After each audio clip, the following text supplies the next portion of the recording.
Welcome to the fourth webinar in the Back to Basics series on awards and national employment standards.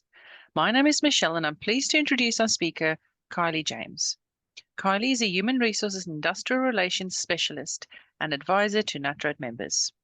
Today, Kylie will discuss parental leave and related entitlements. Over to you, Kylie. Thanks, Michelle, and hello to all of our listeners out there. As Michelle mentioned, today we're going to talk about parental leave.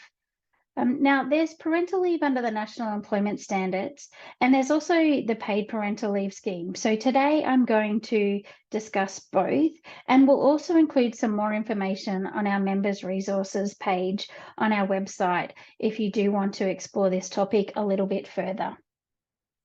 But before we kick off, I'd just like to acknowledge that the material that I've put together for this webinar has been taken from a couple of different sources.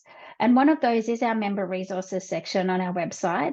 There is a range of information on there about lots of different topics that you can go to when you want to know information about any terms and conditions and wages relating to your employees. Also, the Fair Work Ombudsman website. They offer a lot of information around the industrial relations system and how we can navigate that. And finally, the questions that our members ask us. So we receive questions from members every day. So what we try and do is collect those and then put them into webinars such as this, so we can share them more broadly with our group of members. So as I mentioned today, what we'll cover off is the parental leave, who's entitled to it, the types of parental leave, and also the eligibility. So first of all, what is parental leave? Well, parental leave used to be known as maternity leave, and then paternity leave also was sort of talked about, but these are actually types of parental leave. So parental leave is much more broader than just maternity leave nowadays. It also covers things like supporting partner leave and adoption leave, and sometimes even fostering leave, depending on if you have an agreement in place, and it offers more broader conditions than what the National Employment Standard does. So parental leave, as I mentioned, it includes entitlements for both parents. So the person giving birth and also the supporting partner. Unpaid parental leave can be taken after an employee gives birth, an employee's spouse or de facto partner gives birth, or an employee adopts a child under the age of 16 years old. So as I mentioned before, there's two different types of parental leave. There's one which is unpaid, which is under the National Employment Standards, and that's available to all employees in Australia. But there's also some other ways that eligible employees can receive paid parental leave. And the Australian government funds a scheme called the Paid Parental Leave Scheme. And that's where eligible employees can get paid for that. And that's generally around the national minimum wage rather than the actual salary that's under an award or agreement.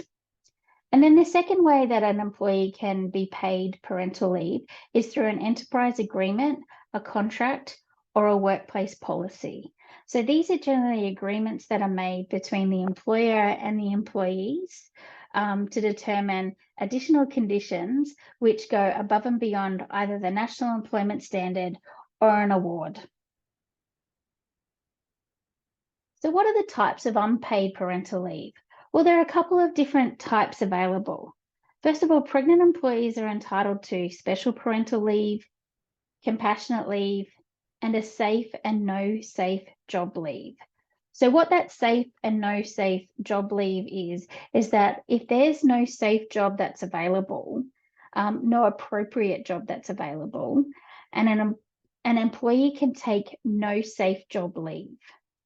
So they're entitled to unpaid parental leave. If they're entitled to that, then they can get no safe job paid because there's actually no safe job for them to do. And this is paid at the base rate of the pay for the employee's ordinary hours of work.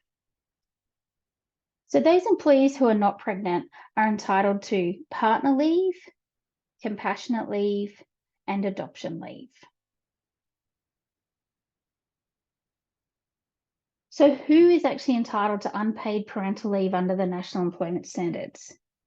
Employees who have had at least 12 months continuous service with an employee before the date or expected date of birth if the employee is pregnant, before the date of adoption, or when the leave starts. So if the leave is taken after another person cares for the child or takes parental leave.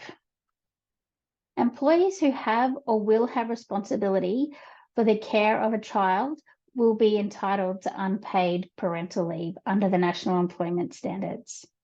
And this may include casual employees who work on a regular and systematic basis with the expectation of ongoing employment. Now, employees who have taken parental leave don't have to work for another 12 months before they can take another period of parental leave with the same employer.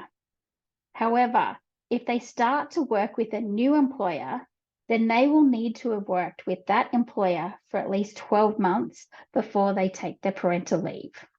So the parental leave all comes down to how long the employee works for the same employer for, and it must be at least 12 months. So the entitlement under the National Employment Standard is that employees are entitled up to 12 months of unpaid parental leave. They can request up to an additional 12 months of unpaid leave. Now, under the paid parental leave scheme, from the 1st of July 2023, eligible employees who are the carer of a newborn or newly adopted child can get up to 20 weeks parental leave pay, and that's paid at the national minimum wage.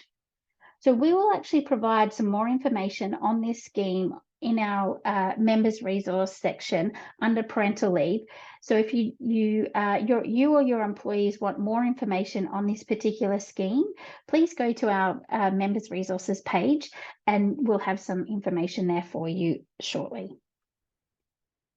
So another way that an employee can get paid leave is through employer funded parental leave.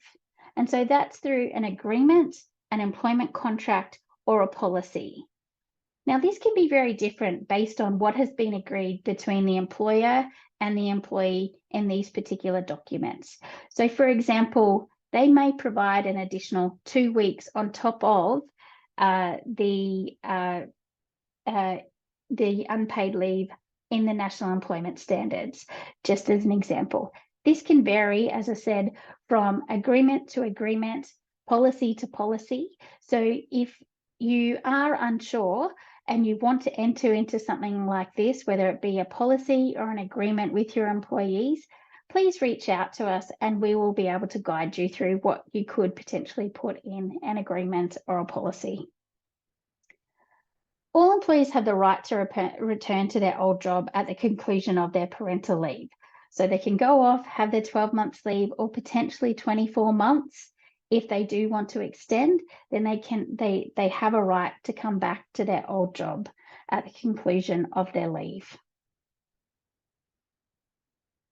So just looking at the clauses in the awards, the main awards that we look at in the in our sector, obviously it's the Road Transport Long Distance Award, the Road Transport and Distribution Award, and the Clerks Private Sector Award. As you can see on this slide, all three clauses are very, very similar, and they all refer to the National Employment Standard. So it's all back to the unpaid leave up to 12 months for all employees. So Clause 22 in the Long Distance Award, Clause 26 in the Road Transport and Distribution Award, and Clause 34 in the Clerks Private Sector Award. So in summary, there are different types of parental leave available to eligible employees. There's unpaid leave under the National Employment Standards, and there's paid leave under the Australian Government Paid Parental Leave, or there can be paid leave funded by the employer. If you would like any further information on particularly the paid leave and how that operates, but also the unpaid leave under the National Employment Standards, please reach out to us, as we're very happy to talk to you more about how these entitlements work. Thank you for listening to me today, and I'll pass you back to Michelle now. Thank you. Thank you, Kylie. Please remember, if you are a NatRoad member, you can call for advice and support regarding award rates and national employment standards. Even if you are across the information and just want to double check that what you are doing is correct, you're welcome to call. Our number is 1-800-272-144, or you can email membership@natroad.com.au. Thank you to Prime Creative for sponsoring this webinar.